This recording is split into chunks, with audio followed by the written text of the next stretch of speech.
অবশেষে আলোর মুখ দেখতে যাচ্ছে সেনাবাহিনীর তত্ত্বাবধানে পাবনায় দীর্ঘ প্রতীক্ষিত ঐতিহ্যবাহী ইছামতি নদী খনন ও পুনরুদ্ধার প্রকল্প।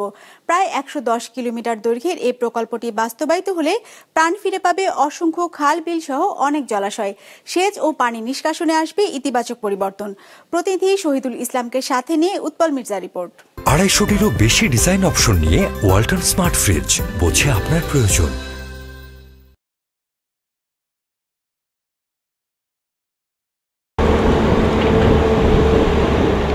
সেনাবাহিনীর ২৪ ইঞ্জিনিয়ারিং কনস্ট্রাকশন ব্রিগেডের তত্ত্বাবধানে পাবনায় চলছে ইছামতি নদী খনন ও পুনরুদ্ধারের বিশাল কর্মযজ্ঞ। ইতোমধ্যে ১১০ কিলোমিটার খনন কাজের মধ্যে ২০ কিলোমিটার কাজ শেষ হয়েছে।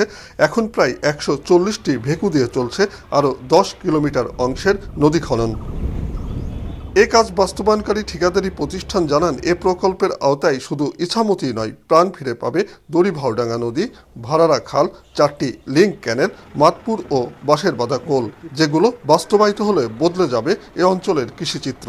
ইছামতি নদী পূর্ণ খনন হলে এখানে ইরিগেশন হবে, লোকজনের গোসল করার সুযোগ সুবিধা পাবে, পানি ব্যবহার করতে পারবে, এলাকাবাসীর অনেক ভালো হবে, রাস্তাঘাট হবে, পানি থাকবে। আমরা কৃষক মানুষ, পানির আপ্যায়ন পাবো, পানির সুবিধা পাবো। তারপরে নদীর কিনার দিয়ে 2টি রোড হবে, আমরা শহরে মালামাল নিয়ে যেতে খুব সুবিধা হবে। আমাদের কাজের অগ্রগতি ইনশাল্লাহ অনেক ভালো। আমাদের প্রথম বছর 1/3 কাজ হওয়ার কথা, সেখানে আমরা আগায় আছি প্রগ্রেসের দিক থেকে। এবং এখানে যে ডিমার্কেশন বা রাইট অফ ওয়ে ক্লিয়ারেন্স, যেটা মানে জায়গাটা বুঝিয়ে দেওয়ার জন্য আর্মি যে 24 ইসিবি তারা সার্বক্ষণিক আমাদের সাথে আছে। বিগত সময়ে বারবার ইছামতি পুনরুদ্ধারের উদ্যোগ ভেস্তে গেলেও এবার সেনাবাহিনীর তত্ত্বাবধানে এ কাজ বাস্তবায়িত হয় আশাবাদী স্থানীয়রা। সেনাবাহিনীর দ্বারা হতেছে, খুব সুন্দর হতেছে।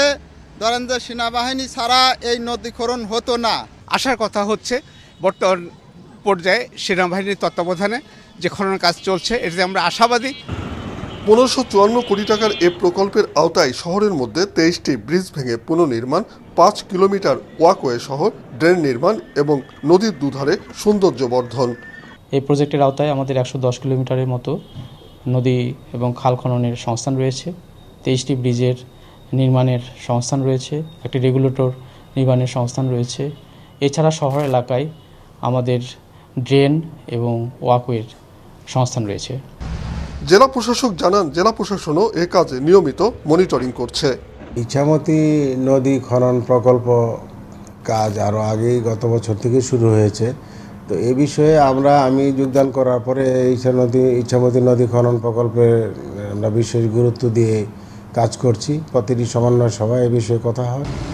প্রকল্পের মেয়াদ ধরা হয়েছে 2027 সালের জুন মাস পর্যন্ত। উৎপল মির্জা, বিজনেস রিপোর্ট, মাছরাঙা টেলিভিশন।